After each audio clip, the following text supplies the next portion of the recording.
Hi YouTube, thanks for joining me. Well, I wanted to make a video for you guys, and it's kind of so cold, not much has happened in the garden, but something has happened in the house. My kettle basically lost its knob. Can you see that? Let's just put it somewhere in shot there.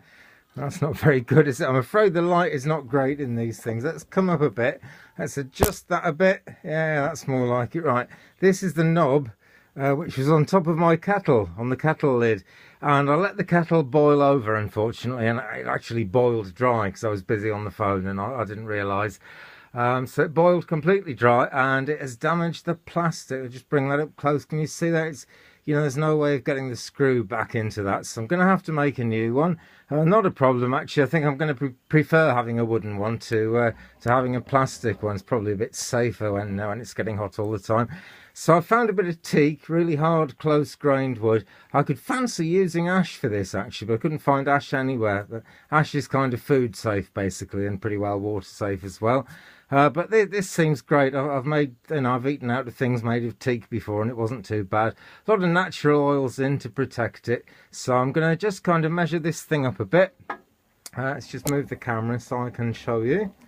And rather than measure it, there's something I love about turning, actually, is you can just make things whatever size you want as long as they're round, basically. I'm going to spindle turn this using the chuck. Let's just do... Why does it always does that, sort of goes dark again after I started. I will learn this one day, no doubt. Now, can you see? This isn't quite wide enough to fit in that section of the block. It's very bad light, I'm ever so sorry, but it will fit in that bit. So I'm going to position it kind of here. It's so bad light, I'm going to switch the camera off, and when I've drawn it on the thing I'll show you again. And it's still pretty difficult to see. Tap, tap, tap. No, tapping the exposure is just not doing it for this one. Anyway, you can see me cut it out on the bandsaw. Let's get the saw going. And this is my bandsaw. It's loads less fun than the turner's bandsaw. It's very old. It's an LU, which is kind of the DeWalt. I forget the name of it, but it's a famous classic sort of DeWalt one, basically. But only this is the LU version. Just a different name on the same thing. It's got this corrugated aluminium table, which was once thoroughly coated in this sliding material, which has long since gone, but there we go. Right, it's going to be a bit noisy.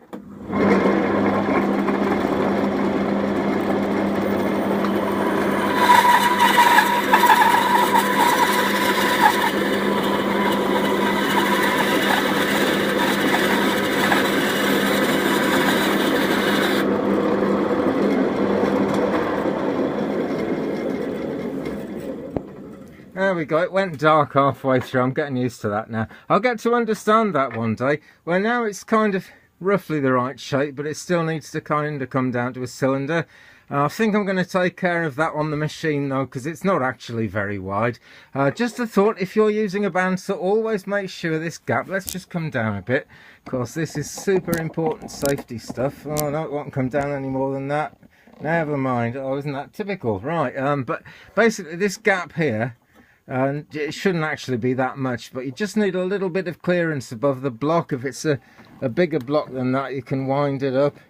And if it's a smaller block, you can wind it down. All the bandsaws are the same, but you want enough clearance basically to just be able to see it, and no more than that. It goes back to people's ideas about the chances of the blade coming flying off, and that's not as dangerous as it seems, as long as you're not standing where the camera is now. That would be the worst place if the blade did come off.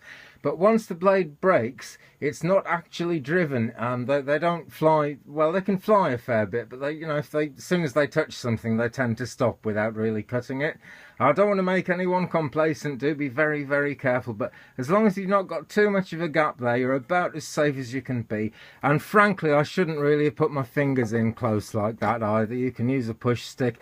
It's easy to do, but I've done this so long, I wanted to crack on and do it like that. Okay, so let's get the chuck out now and see what we can do with that. And I apologise again for the overexposure, right? It's very bright in here, but it's my turning shed. I need to be able to see, particularly for the ornamental stuff, but it helps to get the sizing right as well. So I'm just going to open up the mini jaws, which are left on from the unfortunately, very sadly ill-fated dish and lid I was trying to make the other day, but no, they're much too small for that. So a quick change of the jaws. There we go. It's just the last one. I took the others off and I saved the last one to show you. These only have one Allen screw in them because they're small jaws, and there just wouldn't be room for another screw at the front, so it's just that one there. Now, one of the joys, or otherwise, of living in a place with a earth floor shed outside is that if you drop any small parts on the floor, they have just gone forever. And I have actually just dropped one of these screws out of the jaws.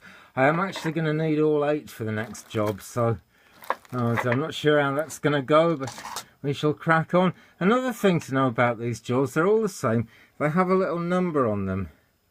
Let's see if I can get that in shot there. Yeah, can you see the number 3? It's just here.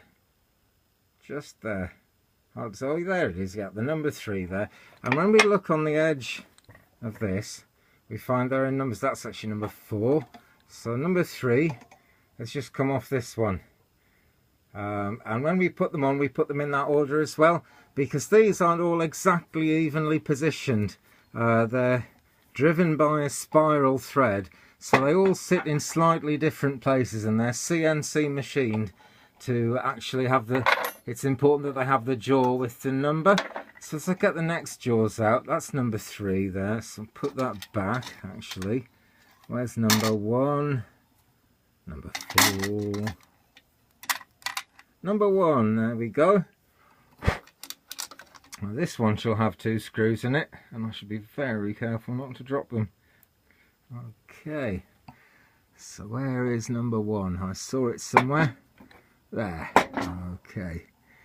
And you see this one has a screw on the inside because it's a ring that grips rather than a sort of, I forget what the, well, just these step jaws is what I mean. You see there's no room on the front there. There's plenty of room on the front here. So just get the Allen key, pop that one in, feel it down into position first, do it up gently, put the second one in, being extra careful not to drop it. Oh dear. I could always just turn it between spindles, you know, but I like using this chuck. It's very versatile. Right, so now they're both in. We'll tighten them up. And then we'll put them on all in order. Next one, number 2. Next one, number 3. Next one, number 4. And there's the last one going in the front of number 4. Nice and gently at first. There should be another one. I haven't got the one now to go in here, but I live many miles from the shops, and these have actually got a number on them and everything, a part number, so I'll be able to get exactly the same one, no problem. But it's going to be a week, and I'm kind of fed up with burning my hands on the kettle, really. Okay, so there we have. Let's just try and adjust that again. I'm going to put these back in the tin. Always keep things like this. It doesn't have to be a tin, but somewhere safe, you know. Plastic box even, that might be a good way to recycle some plastic packaging. A lot of things that I use in my shed are actually recycled. I wonder if it's here. Oh no, I think it's cracked and split now. But somewhere I've got an old Ecova washing up liquid bottle from the 1980s, and I keep my sharpening oil in that. And it's great, you know. The only thing about that is you can recycle those anyway, but that was my way of recycling it. I knew this guy Scotty from upstate New York once, and it was his idea actually in the first place. Now I think that is actually probably going to sit best in between there. Let's see what happens. And I said to Scotty when he had this Ecova bottle full of oil, I said, "You're supposed to recycle it." And he said, "I am recycling it." So, you know, couldn't really argue with that. Sorry about the bad accent, by the way. No offence meant to anyone. I usually offend people anyway, though. This seems fairly solid, even though I've only got one screw in. I wouldn't like to turn a really large piece like this. And my boss, years ago, who taught me all about chucks and lathes and things, was very insistent that we should kind of keep going round and retightening it. And I keep untightening it because I turn it the wrong way. Follow the direction of the... that's better. There's an arrow on to tell you I'm just being an anarchist. Anarchy in the UK. Do you want a cup of tea? No. That is anarchy in the UK, peeps. And this is mounted on, and it's nice and solid. Look, it can hold the whole weight of the chuck. So let's get this on the lathe. And we'll have to do first things first and just move the lathe around, because she's still set up from last time. But last time it was a bowl with no tailstock involvement. And if I hadn't got the tailstock involved, actually, I might have saved my bowl. So I have to do that next time. But the thing to do now is just get the headstock lined up gently, tighten it down gently. This could do with coming out of the way for a moment. Won't get rid of the tool rest banjo, but we'll slide it out of the way there. And we'll bring in the tailstock. If it'll come loose, oh dear. Oh, it gets all gacked up with timbery gack and things. Now, a good way to line these things up is make sure that's sitting in there. I'm not actually going to use this centre. I'm going to put the chuck on, but I'm lining it up. So now, if I lock that, so I know it's facing the way it's going to face, I bring the point up really close. Can you see that? Apparently so. Put my fingers there so I can see the light through it. Don't put your fingers between them. But they are so close. I'm quite pleased with that. What happens when I turn it? Could do with a smidgen. Just all helps, you know. It's not really vital, this, actually. But since it's a short piece, I haven't got very far to lose any inaccuracy. But just as I'm... Sorry about that. Just as I'm doing this, as I tighten it up, it kind of moves. So a combination of tapping and holding has done it. There we are. We can bring this out. This is a live centre. Shamefully treated, but basically it's got a bearing in. The normal way, perhaps the easiest way, and the traditional way is just to have a metal point coming out of here that doesn't move, and you put a little bit of beeswax on that, and that keeps it nice and lubricated, stops it getting too hot, and the wood doesn't burn. But the wood doesn't burn at all with this, and I just really like it, so I'm using it basically. It locks down with this thing. Can you eat? No, I don't think you can eat. Oh wait, this knob thing. Let me just come up a bit here.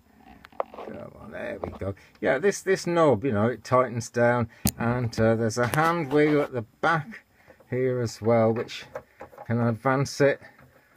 I'll bring it out again. It appears to be bored, this, for long hole boring, but I never tried it on this lathe. I did it on my turner's lathe because he kindly allowed me to, and it's just much more steady and stable.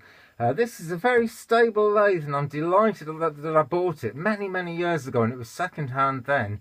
It's a Record Power Tools lathe that was actually made in Sheffield, England, long ago. I bought it, and it was already maybe 6 or 7 years old when I bought it. And it was just at the time they started painting them green and bringing them out with hollow bed bars. Now, the hollow bed bars are great. I don't criticise them at all. I really love the thought that I've got these solid steel ones. The chrome gets in a mess. And I might actually replace these with solid, plain, mild steel bars, which I think would slide a lot better and keep clean a lot better, because the chrome will delaminate. No stopping it. But I do like it. I'm very glad to have it, and it's becoming interesting, you know. I want to replace the headstock bearings. Let's come on here. Basically there's a bearing in the front here and another bearing in the back there, and they need to come off and be replaced just because they're very old and they've been out in the shed. They are top quality. That's just the way it is. Anyway, now we're lined up. Let's get that out of there. Yes, sorry, I was going to say, when I tried to order these bearings, I had to go somewhere quite specialised, and they do still sell them, you know, no problem at all getting hold of them. But I did have to look around, and I was surprised how much I had to look around. Okay, let's just mount this baby on. I hold her with my hand until she's well on the thread, because this chuck is very heavy and could damage the thread quite easily. We go to great lengths to protect this thread, you know. It's a really important part of the machine, and that's what this thing is for as well. The Morse taper drive centre thing fits through it. Where's the camera there? And take it out, and it's just this thing, and it screws over the thread to protect it, either when it's not in use or when we're turning with, where is he, this fella, right. Which could do with a sharpener, and we'll no doubt get one, maybe even in a future video. That would be fun. Right, Now then, I don't have a proper spindle spanner. It's disgraceful using this, but I'm not going to put any pressure on, just to get it tight. Just to get it tight enough, because it will actually embed itself onto it as we start turning and the tools are striking the edge. It will keep tightening it up more and more. What I'm now going to do is, keeping this out of the way for now, just bring this forward. And then, when we're close, do this up. So it's kissing in the back there. Tighten that, and how does it go when I spin it? Seems fine. Okay. Now it's still on high speed from last time, but this is quite a small workpiece. And when it's a small diameter, it's effectively slower, you know, because it's closer to the centre of the circle. So let's just see how that looks. I'm pretty sure everything's tight. Got to check. Oh no, that wasn't. It's best to check everything is tight before you do anything. Really quite important, because the vibration at best doesn't help the workpiece, and at worst you get things flying off. It damages you, damages the machine. Not good. So let's see.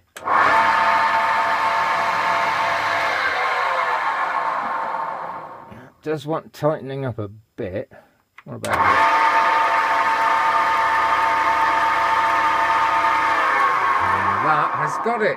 It's not very long, is it? But I think that is going to be just about what I want. So now I'll put this in. The tool rest. A shorter one would be good for this, but this is the only one I actually have for this lathe. I have a much smaller lathe that might have been good for this, but I haven't sort of done it up yet. I bought it at auction years and years ago. I'm going to do that in another video, because it's real interesting. Very, very old thing. Kind of 1960s. Got a 1960s Black & Decker drill mounted in it, which still works actually, because it hasn't been used much, I think. So just make sure nothing's going to hit that. Pretty good. Now then, I'm going to try a basic easy cut with a parting tool to see if I can actually lean around this and still turn. So I think we're going to have to come right up close here. Please excuse my filthy shed. See my windows there, right? It's really important to have nice clear windows, so you know, keep all the cobwebs off and stuff like that.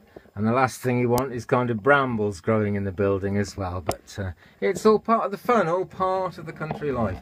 Now then, I'll try, basically. I'll try.